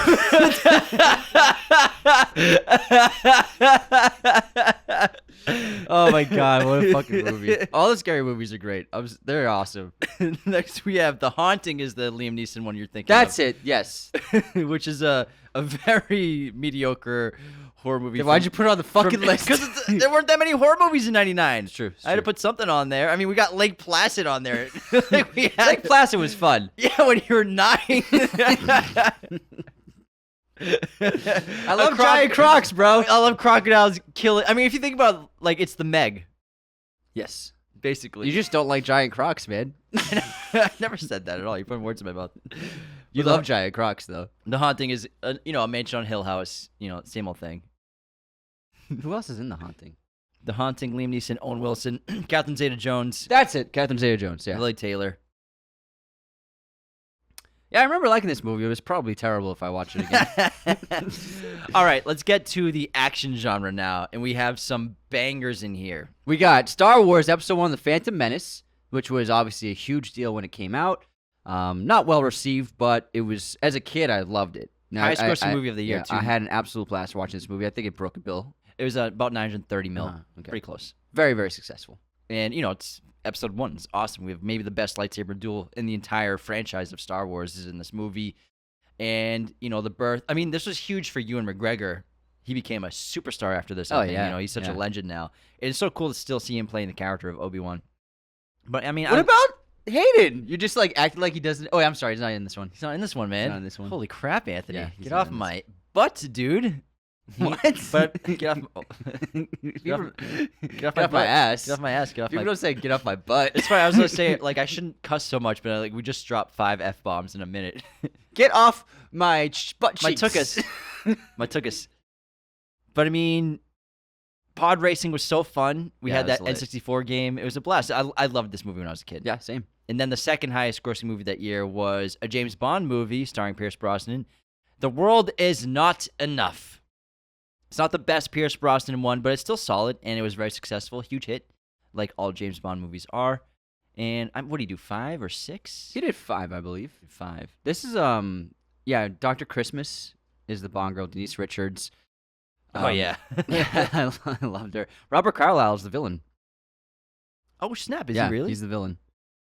It's a good one. It's I think it's probably Pierce's weakest Bond movie. I would say so. I think it's his weakest one. It's maybe the most corny one. But it was still very successful. But I think it's Pierce's worst movie is Bond. The poster is just like, look at these hot babes in Pierce Brosnan. That's always been Bond posters, man. Next up, we have Boondock Saints, underground cult classic starring Willem Dafoe. Great crime movie, very funny, tongue-in-cheek, pretty ridiculous. I, for one, have never liked it as much as the cult following has, but it is fun. It has its moments. It's pretty insane. How could you not bring up Norman Reedus, man? Huge movie. I forgot fan. his name, so I Sean didn't say Patrick it. Flannery. How could you forget his name, man? I'm not a big Walking Dead guy, man. I was the first 2 seasons, then it just lost me. But it's still going Sad. on. That's sad. It's one of the most successful shows of all time. It's Yeah, they insane. got 2 spin-offs right now. Is the original still going? Is it the original over? I believe the original's over. So 2 spin-offs where follows Rick and then Norman probably has his own show too, right? Michonne has her own spin-off. Coming And- out, yeah. And then I can't remember I don't know. 2 of the other actors have their own spin-off right now called Dead City. Gotcha. All right, next up we have the Thomas Crown Affair, which is a heist movie. This is a remake of a Steve McQueen film from 1972 or something like that. Another Pierce Brosnan movie too. Yeah, so another Pierce starring role here. It's actually a pretty solid remake. Rene Russo as well. Yeah, for a remake, it's pretty solid for It's a heist good. movie. It's Yeah. good. It's sexy. Yeah, it is sexy. I like it. Next up, we have End of Days, an Arnold Schwarzenegger movie where he actually pulled out some acting range for this one. He's pretty good in He this did movie. a good job with it. He plays a cop who is trying to prevent the devil from ending the world. It's pretty grim and dark for an Arnold movie. It's an outlier in his filmography. Outlier? Outlier. I think he was trying to do something different. But I think I remember really liking it as a kid. It doesn't quite hold up, but it's an interesting movie in his filmography. and Gabriel Byrne plays the devil. It's pretty fun. It's not great, but I would say that. Would you say that Arnold was the biggest star in the world in 1999? Yeah, the whole decade he was the biggest star alive. Yeah, I think so, and he made it work because like I looked at the poster of it when I added this to the list last night. And it's like his name and then End of Days. It's like Schwarzenegger. End of Days. He was the biggest star alive. He was on top of the world. That guy was a star, man. What a star. All right, moving on to Three Kings from Spike Jonze, right? No, he's Axon, and it's David O. Russell. Oh, David O. Russell. You fucking idiot. I'm sorry. Spike Jonze is in it as well as Mark Wahlberg, George Clooney, Ice Cube. It's about these soldiers in, is it Iran or Afghanistan? I think it's Iran. I believe it's Afghanistan. Or Afghanistan, who basically try to steal Saddam Hussein's gold before it gets seized by the army. Kuwait, before it gets seized by the army. It's a great movie. It's an awesome movie. It's an awesome movie. It's really great fun. action sequences, really interesting, unique filmmaking of like going inside the body, all practical filmmaking. It's really cool. Yeah, I mean, and then the ensemble's great. Clooney, Wahlberg, Spike, Ice Cube, Cliff Curtis. Great chemistry. Jamie Kennedy's in it. Jamie Kennedy, Yeah, our guy. Not Jay Moore. Jay Moore's not Anthony hates Jay Moore. Oh, so you like Jay Moore? I never said I liked. I never said I didn't. Do you know who I'm talking about? I know exactly who you're talking about. Why are you Googling his name? Just so I can see his face again. All right, Google it. Yeah, I mean, he's a guy. I don't have a problem with him. I just never liked him. What about Jerry Maguire? You don't like him in Jerry Maguire? Well, he's perfect in Jerry Maguire because he's an asshole in it. Yeah, that's true. He's an unlikable character. He plays the rival agent who takes all of Jerry's clients after Jerry leaves. Well, right after, he signs Jerry's protege, like his pride and joy. But then there's a sequence where he's stealing all of Jerry's clients when Jerry's trying to maintain his clients after quitting, and they're like, "No, we're gonna stay with the agency." It's a good movie. It's a fucking great movie. It's awesome. All right, next up, we have 13th Warrior. Hold on, Antonio Banderas. The 13th Warrior. 13th Warrior. I don't think I've seen this one. Have you? I believe I have just a long time ago. Let me double check. Let me look at the stills. The 13th Warrior. Give us a synopsis while I'm looking at this. A Muslim ambassador exiled from his homeland finds himself in the company of Vikings. While the behavior of the Norsemen initially offends him, the more cultured outsider grows respect for the tough warriors. Yeah, I've seen it. This was like the kind of old culture. Omar Sharif's in this. He's in ancient culture, medieval culture. Omar movie Sharif's from he's from Lawrence of Arabia and Dr. Zhivago. Oh, okay. I don't think I've ever seen this. It looks cool. Antonio and Vikings. It's okay. John McTiernan made it. Oh, I love McTiernan. All right, next up though, we got a banger. Payback. We got Payback with Mel Gibson. Dude, we love this movie. This movie was awesome. I feel like we watched it like 5 times. We just loved it. Oh yeah, this is one of the best revenge movies ever. It really is. It's about this guy. He's a thief who's betrayed by his partner, and he gets shot in the back after a heist. They think he's dead. He recovers, and then he's intent on recovering his money that they stole from him. And he enlists the help of Maria Bello to help get his money. And it's just like him going after the crew, killing them one by one. It's just a solid, just revenge movie that hits all those beats, even though it can be cliched. It's a lot of fun. I remember really liking this movie. Mel Gibson is cold-blooded in this movie. It's he so fucks cool. people up in this movie. He's got some great kills. I think my favorite's the gasoline trail is a cool, oh my god, cool kill. Yeah. All right, that wraps up. Action. You may have noticed that there was only 8 movies on our action list because it wasn't a huge year for action movies. Yeah, very slow. Unlike contemporary, now we have more action movies than any and other I mean, genre. even like End of Days and Three Kings, is it really action movies? That's why, they're Thomas like Crown Affair is not an action movie. I mean, it's got action in it. I would say a heist movie is an action movie. it's debatable. There's a lot of car and driving stuff like that. Okay, all right. I would like if you. all right, so I'll throw. I'll let you get that. Yeah, because like if you would put like The Italian Job, I would put that as an action movie. Italian Job's an action movie. Yeah. Yeah, Yeah, there's a heist lot of movies. action. Now we only have 2 genres left. Next up, we have animated. There weren't a ton of animated films this year in Yeah, it's not 1999. that many. But there were terrific ones in addition to Toy Story 2, which we already talked about. We had The Iron Giant, which is just a cult classic and a lot of people's top 5 favorite animated movie of all time. It's really special. The animation's still terrific. And, the boom of computer-generated imagery and animation was changing here, of course, with Toy Story and Pixar. But, the Iron Giant shows that it still works fine with hand-drawn 2D animation as well, and it still works terrific, and people still love it. Also, Disney came out with Tarzan, the animated film, the classic Tarzan Jane tale. Really good. I remember it was famous for it had a track. Phil Collins did the music. Yeah. He did and I believe he won an Oscar for For that song. Yeah, he won an Oscar for it. But I remember really liking it. It was very popular. It was a good Tarzan movie. And then we have Princess Mononoke from Hayao Miyazaki. Just another film that people adore, and that's terrific, from the legendary director and writer. And he has his final film coming out this year? Yes. Yeah, his last movie's coming out this year. Then we have a big one for us. Our favorite animated film of the year. I mean, Iron Giant was awesome, but the real banger was Pokemon, the first movie. Oh, yeah. Oh, yeah. Which is Warner Brothers distributed. And this movie was just so much fun. It was epic. We loved Pokemon. We watched it every day. We played the cards. We had the games. So it was a very big part of our lives. And then the movie was just on a grand scale, improved animation. It was just epic. It was like super huge in scale and scope, where the story followed Mew and Mewtwo in their rise, and then it was like that huge arena, and like all the Pokemon were there. Pretty emotional too. Remember when Pikachu gets frozen in stone, and Ash thinks he's dead. But it's just it was a great time. I remember really loving it. What a banger! And then you got a free card too when you went to the Yeah, movies. you got a card when we went to the movies. It was the dragon one. Man, this is fucking Pokemon, man. All right, now the final genre, which is the most packed genre, is comedy. Ironically, is the most sparse genre these days. We seldom get comedies anymore, but this genre was huge back in the 90s and 2000s. We have all kinds of movies here. We have black comedies. We have high school comedies. We have romantic comedies. We have action comedies.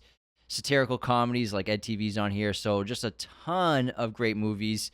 And I can't wait to get into this because there's some incredible movies. Let's just get right into it, man. Lock, Stock, and Two Smoking Barrels from yeah. Guy Ritchie. This was his second film. And if you've never seen it, I can't recommend it enough. It's terrific. It's funny. He did so much for kind of building that crime genre over in the UK. And, he's been copied and mimicked, and his style has influenced so many filmmakers since he started making movies, and I think he's a really important filmmaker. And Lock, Stock, and Two Smoking Barrels is one of his best achievements. And then Being John Malkovich from Spike Jonze is a really terrific movie written by Charlie Kaufman, and it's about these people who discover this hidden portal that allows them to enter the mind of John Malkovich, the famous actor. It's really great. Excellent cast: John Cusack, Cameron Diaz, Catherine Keener, and obviously John Malkovich playing himself. It's a really insane, wonderful movie. Who are you? I'm John Malkovich. Next up, we have Austin Powers, The Spy Who Shagged Me. One of the funniest franchise of films ever. And Austin Powers is such an iconic character that Mike Myers created, and everyone loves him. These movies were so funny, so ahead of their time. Very successful. Yeah, very incredibly successful. I mean, all three of these movies that they made were terrific. And The Spy Who Shagged Me, I think, is the best one for sure. It's the funniest and silliest. And Oh, yeah. I love it, man. I love Austin Powers. This made $312 million. This is how much money comedies were making. Yeah. Mike Myers dressed up as a spoof of a secret agent in 1960s England made $300 million. That's insane. And just like... $500-600 million today? Yeah, and it's just like, man, just like a really fantastic concept. And the humor it works so well. It's such a fun time. When people used to be able to take a joke, man. Yeah, and even the sequels are really good. Heather Graham's like the Bond girl in this one. Yeah. And then Elizabeth Hurley is the Bond girl in the first And one. then Beyonce and Goldmember. I'd say the first one's the best one. But the first one, it was modestly successful, made $70 million, but then it became just like a sensation, word of mouth and from rentals, and everybody loved it. And then the second one just became a huge, huge, huge success. These movies must have made a fortune You made a fortune. on rentals. You did terrible things, Robert. Really terrible things. Then we have American Pie, which was like the modern raunchy Yeah. Animal House of its time. Also extremely successful with $235 million of a gross. Incredible, ridiculous, crazy comedy. Lots of fun. Everybody watched this over and over again.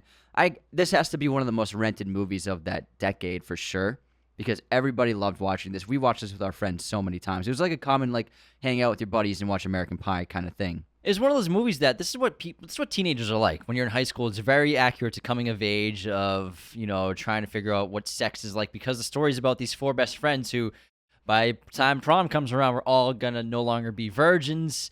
Some of them have girlfriends, some of them have never touched a girl before. So it's really funny, but it's so accurate. The vulgarity, the crazy situations, the kinds of people you go to high school with, like Stifler. Everyone knew a Stifler. Everyone knew these kinds of people. Like it's just so accurate. I love it. I think that's why people like it so much. Then 10 Things I Hate About You, which is maybe my favorite high school. We gotta do that soon. Comedy. It's terrific. Heath Ledger, Julia Stiles, Joseph Gordon-Levitt. Cast is stacked. And we all know this movie. Heath Ledger plays the too cool for school guy. Julia Stiles is too cool to date girl. And they just basically, despite hating each other, fall in love. It's become a sensation on Letterboxd. It's gotten up to a 3.9 rating, but it's just become a huge. It has 123,000 reviews. It's a lot on for a Letterboxd. movie this old. And it's most of it is just very recent. It's just become a word of mouth kind of sensation in the last year, which I found so interesting because I discovered this a month ago. I was on the most popular movies page of Letterboxd, and 10 Things I Hate About You was like number 20. I was like, damn, really? And I just looked, and it's got that's a lot of reviews for an old movie. Usually old movies have like 10,000 reviews. So it's even old great movies. Yeah, so it's become a word of mouth sensation, which I think is really cool that a 20-year-old movie is getting so much love from the new generation. So I actually want to do an episode on it very soon because I think it's great. It's added to the books. Next up, we have Office Space. Oh my God, another banger of comedies. This is such an iconic movie, highly quotable when we were kids. It might be the most quoted movie of the year from 1999. So many great moments. It's just a ridiculous film. Brilliant concept from Mike Judge. I love Office Space. This was a heavily rewatched movie in our house. Next, we have South Park, bigger, longer, and uncut. Holy crap, what a movie, especially if you were like us in the 1990s, growing up with watching South Park religiously. It was the funniest show on TV. It was that show that your parents didn't want you to watch, but you were watching it anyways. And the characters were iconic and ridiculous, and you loved them so much. But then the movie comes out, and holy crap, this one was great. And then Satan, it's so funny. Satan's in it. They went. The music was great. Yeah, they didn't hold back. Yeah, and it was so good. Trey Parker, Matt Stone. I mean, Yeah. I appreciate so much what they've done with that show, and it's fucking awesome. It's really important to culture, I think, that show. Even though it's silly and vulgar, it's important to still keep comedy alive, and they've been really important the last 10 years, especially. What happened was with this movie when its release came out was because it's rated R. Kids, like teenagers, would buy tickets to like a kids movie, and then they'd sneak into South Park and like watch it on the floor. There were a bunch of boycotts for it too. Yeah, there were a lot of boycotts for it. Because it was a time when the media and American culture, like, they were very against South Park and its vulgarity, and it was just hated especially by parents and stuff. So they faced a lot of heat when it came out. But now if it came out, it would just be like land with a dud, kind of like nobody would care. But back then it was a big deal. Next up, we have Notting Hill, which is a nice rom-com.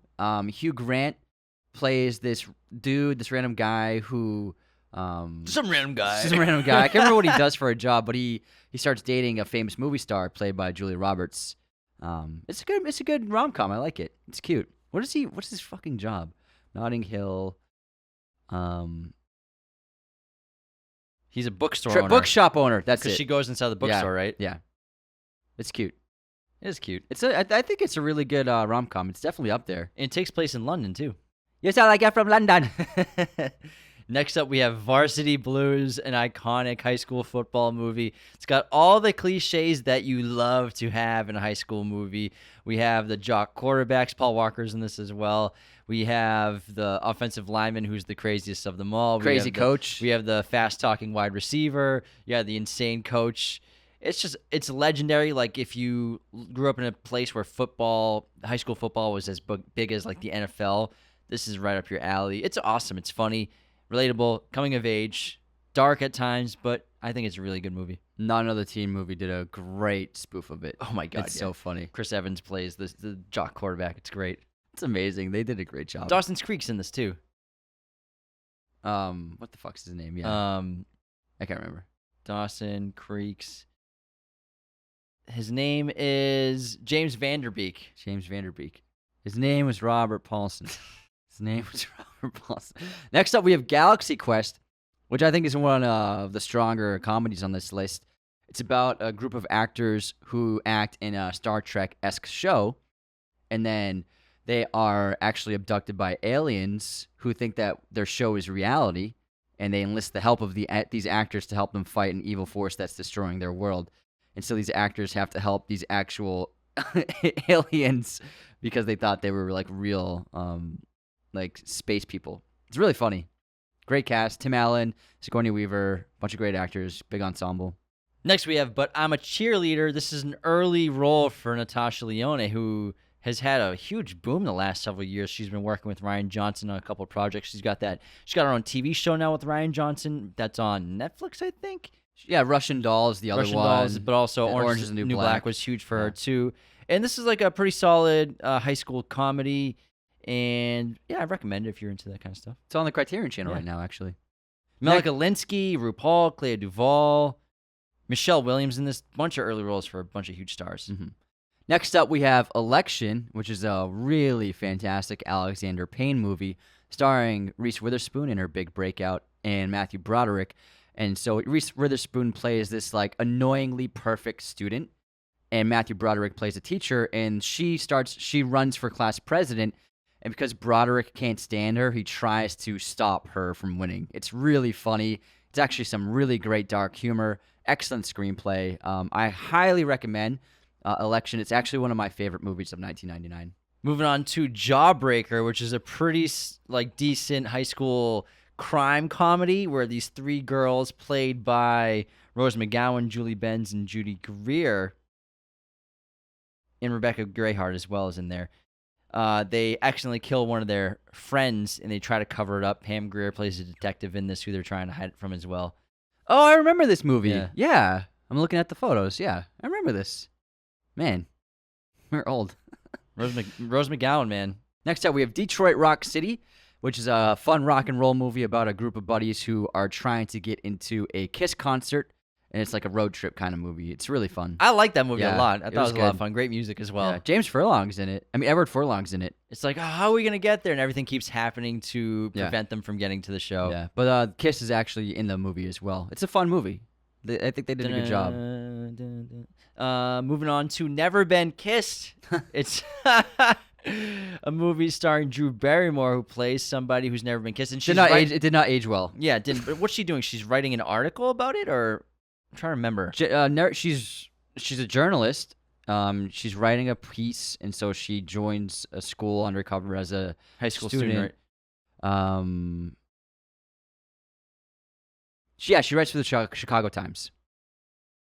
She's writing a piece about teenage culture, so she joins school, poses as a student, and then it's revealed that she's never actually like had a date with a boy. And then in Not Another Teen Movie, they spoof it with like this elderly woman is dressed up, and she's like, "Hey, do you know where chemistry is?" "Thanks, dude." She's like 80. Oh my God, that's another one they spoofed so well. James Franco's in this movie. Holy crap! David Arquette, Jessica Alba's in it. Jessica Alba, wow. Octavia Spencer. Holy crap. John C. Reilly. I mean, I haven't seen this movie since like it came out. Wow, that's a crazy cast, yeah. Look at this cast. It's wild. All right, moving on. It's an awkward movie, though. Next up, we have Drive Me Crazy, which is another rom-com. Melissa Joan Hart, Adrian Grenier, Ali Larder, bunch of big names back then. This is a pretty good rom-com, I would say. It's about... Hold on, These two people that live next door to each other but are worlds apart. However, they plot a scheme to date each other in order... Right, these two friends date each other to make the people they have crushes on very jealous. However, And don't they fall in they love? fall in love, yes. Yes, they fall in love. It's a cute movie. It's a cute movie. Next up, we have Inspector Gadget. Now, this cartoon, and I believe it was also a comic, was huge when we were kids in the 90s. The cartoon was massive. We loved Inspector Gadget. And then Matthew Broderick played the lead character, Inspector Gadget, in the film adaptation in 1999. I'm sure if you watch this movie today, it's probably terrible. And it had a huge budget, $75 million. I remember really liking it. Yeah, I liked it a lot They when had I the was toys 9. and everything. Yeah, but Inspector Gadget, he's this inspector who has all kinds of gadgets inside of him. He's been put together basically. It's kind of like RoboCop, but more fun and for kids. There's a movie in the works right now. Of course there is. Or I think it's a TV show, Inspector Gadget. It's Disney, so you bet your butt they're going to probably try to remake a live action again. Next up, we have Runaway Bride, which our mom loved. It's about Julia Roberts. She had a pretty big year in 1999. She plays a bride-to-be who runs away on her wedding day because she's unsure about what she's doing, and then she ends up falling in love with Richard Gere's character, who's a journalist interested in the story. It's got the corniest poster of all time. Yeah. She's like in a wedding dress, but also tying shoes. Tennis shoes. It's just like, what were we doing in the 90s, man? Shoot shots, man. But hey, it worked. This movie was very successful. Box office, $310 million. Wow. Very, very successful. Julia was put superstar. butts in seats. She really did. $310 million for a rom-com. It's crazy. She's wearing a wedding dress, tying tennis shoes. It's a very charming movie, though. Yeah, it is. But man, but it was the reuniting of these two actors. Yeah, after From Pretty, Woman. Woman. So it was a big deal. Like Gere and Roberts back together. Like people went to see this movie. It works. Next up, we have Ed TV. This came out in 1999, a year after The Truman Show. Kind of similar concept. I remember this. Where Matthew McConaughey plays a guy who a TV channel decides to chronicle the day-to-day, every second life of. And he agrees to it. Yeah, he agrees to be part of Ed TV. Their ratings are low, so they come up with this idea to basically watch somebody for their entire lives, for a whole year, I think. And it's about him dealing with the fame of it and the excitement of it, as well as how it's affecting his life, his personal life, his romantic relationships. It's funny. It's pretty solid satire. And yeah, it's pretty good. Woody's in it too. Oh, no way. Woody Harrelson plays his best friend. So he's in like a bunch of the movie too. It's really great, the two of them together. It's fun. I remember really liking it as a kid. Yeah, it's a good movie. Next up, we have 200 Cigarettes, which is a big ensemble dark comedy set during New Year's Eve one night, and it follows a bunch of friends. Casey Affleck, Ben Affleck, Christina Ricci, Paul Rudd, Kate Hudson, Dave Chappelle, Courtney Love, a bunch of other actors. It's basically just like interweaving stories of this one night in New York City. Pretty good movie. Next up, we have Deuce Bigalow, Male Gigolo. The best film of the year. Why is this not in the top 10? Starring Rob Schneider. Just a ridiculous concept of this guy who kind of accidentally becomes a gigolo because he needs money, but he does it without sex. He like basically just spends time with these women. He's nice to the women. Yeah, he's nice to these women that like no one wants to date. Like one of them has that condition where they sleep at any time. What's it called? Narcolepsy. Narcolepsy, where she like falls asleep in her suit, and then like their second date, he like ties her hair to the lamp. But it's just ridiculous. It's silly. It's funny. They made a sequel too. It was Deuce Bigalow, Male Gigolo. European Gigolo. Yeah. It's pretty funny. It was a silly movie, but Schneider had a good run. He had a good run. Next up, we have Dogma, a Kevin Smith film. Great cast. We have Matt Damon, Ben Affleck. Hold on. Chris Rock. Alan Rickman, Salma Hayek. And the Boston Boys play angels who are trying to bring about the end of the world. Jay and Silent Bob are in it. It's a fun, like religious dark comedy. It's really interesting. It might be Kevin Smith's best movie, ironically. It's pretty damn good. Yeah. And Yeah, I actually really like the movie. It's interesting.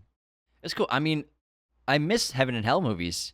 I mean, Yeah, they we used to talked happen a about lot. several from the 90s, but even The Devil's Advocate. So It's popular. it's a concept it's a thing that's just been phased out of Hollywood. It's disappointing because it's something that a lot of people can connect with, but also the great themes of good versus evil are so easy to get across to an audience, I think, with Heaven and Hell movies. And Ben Affleck and Matt Damon play very, very bad angels.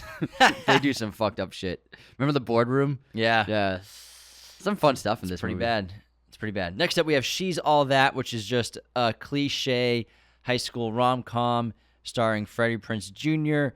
and Rachel Lee Cook.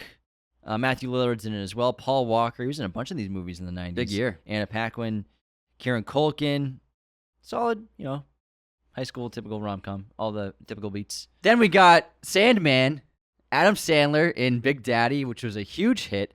This, I mean, everybody's seen Big Daddy. I think if you haven't, you gotta throw it onto your watch list because it's peak Adam Sandler. He plays this like bum of a guy, 30-year-old who's got nothing going for him, and then he ends up with a kid on his doorstep, doesn't know what to do with him, so he just like is basically acting like taking care of him for a week while trying to figure out how to get rid of him. Well, can I fix that synopsis? Sure. Because his girlfriend doesn't think he's responsible to continue their relationship, and he knows it's not his son because they said it's his roommate, Jon Stewart's, who's on vacation, son. So he pretends to be Jon Stewart's, the character, to take care of the son, to show Vanessa, or whatever her name is, that he can be a responsible person. Yes, he doesn't know it's Jon Stewart's kid until the end. You get that? No, when Julian gets delivered, they say deliver this is. No, it's just they say the name of the mom, and he doesn't know who the dad is. That's the thing. I thought it was he knew it was Jon Stewart's dad. No, they didn't know it was Jon Stewart. You sure? Yeah, but it's unknown who the dad is in the first hour and a half of the movie. I thought he tried to call him. No, he's pals with Jon Stewart in the movie. That's what I mean. I thought he tried to, because Jon Stewart's on a work trip. Mm-hmm. Is that what it is? Yeah, I'm pretty sure. But he lies about it, and he says, because he keeps saying that he's that person. He keeps, whatever Jon Stewart's character's name, he keeps saying that's me, not Sonny Koufax, because his name's Sonny Koufax, but then Jon Stewart's character's name is something else. Yes, Kevin is. He lies and says he's that guy. He's him. You're right. Yeah. He acts as to prove that he could be a dad. You're right. Yeah. I totally forgot about that bit. Anyways, it's fucking awesome. Great Styx reference too. Yeah. What a great song. $234 million box office. Huge Sandman. Hit. Huge fucking hit. That's $500 million right now, adjusted for inflation. Sure is. Massive hit. Moving on to, we only got 5 left, everybody. And then we're done. Analyze This. Starring Robert De Niro and Billy Crystal, who are just chemistry made in heaven. They made 2 movies out of this little franchise. And Analyze This is basically De Niro plays a mob boss, poking fun at his persona. It's a satire film, so he's poking fun of Italian mobsters in movies. He's a mob boss who has to go to therapy. I think it's a court order therapy, and him and Billy Crudup plays the therapist. Billy Crystal. What did I say? Crudup. Yeah, Billy Crystal. He's so fucking funny. They're amazing together. He's a legend, man. Yeah, he's so when funny. he hosted he should host the Oscars again every year. Because when he hosted, in what year is it that Silence of the Lambs was nominated for Best Picture, and he came out being wheeled out as Hannibal Lecter with the mask and everything. It was hilarious. That's how he opened the show. The Oscars used to be fun, man. Take it so seriously these days. I fucking love it. Next up, we have Bowfinger, Steve Martin, Eddie Murphy comedy, very funny.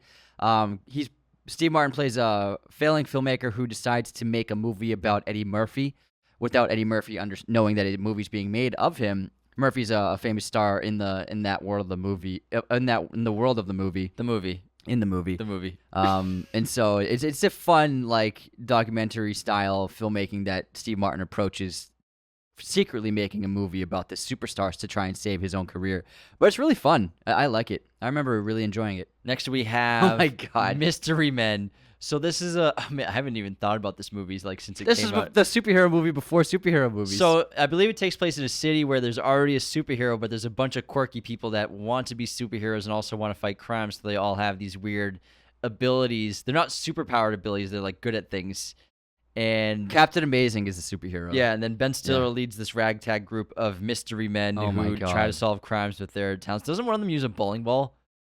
I think so, yeah. William H. Macy's in it. Hank Azaria's in it. William H. Macy is like a fireman something. Kel Mitchell is Invisible Boy. Oh my God. And Ben Stiller's just like rage, angry guy.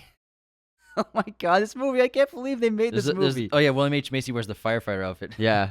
Oh my God, this is it's a good cast. It's such a weird movie. My goodness.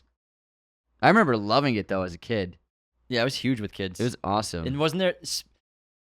What was that song? Hey now, you're an You're a rock star. all-star. Get the game on, go play. Yeah. Hey now, you're a rock star. Get the show on, get paid, and all that glitters is gold. That's All Star by what's that band's name?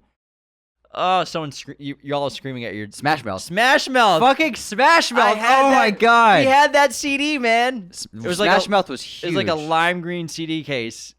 Oh my God. But that song was in this movie. It was huge. They were massive for a couple of years. Smash Mouth was like one of the biggest bands in America for a while. Off of 2 songs. Yeah, well, it's the one-hit wonders, man. They were all over. It was all over MTV, man.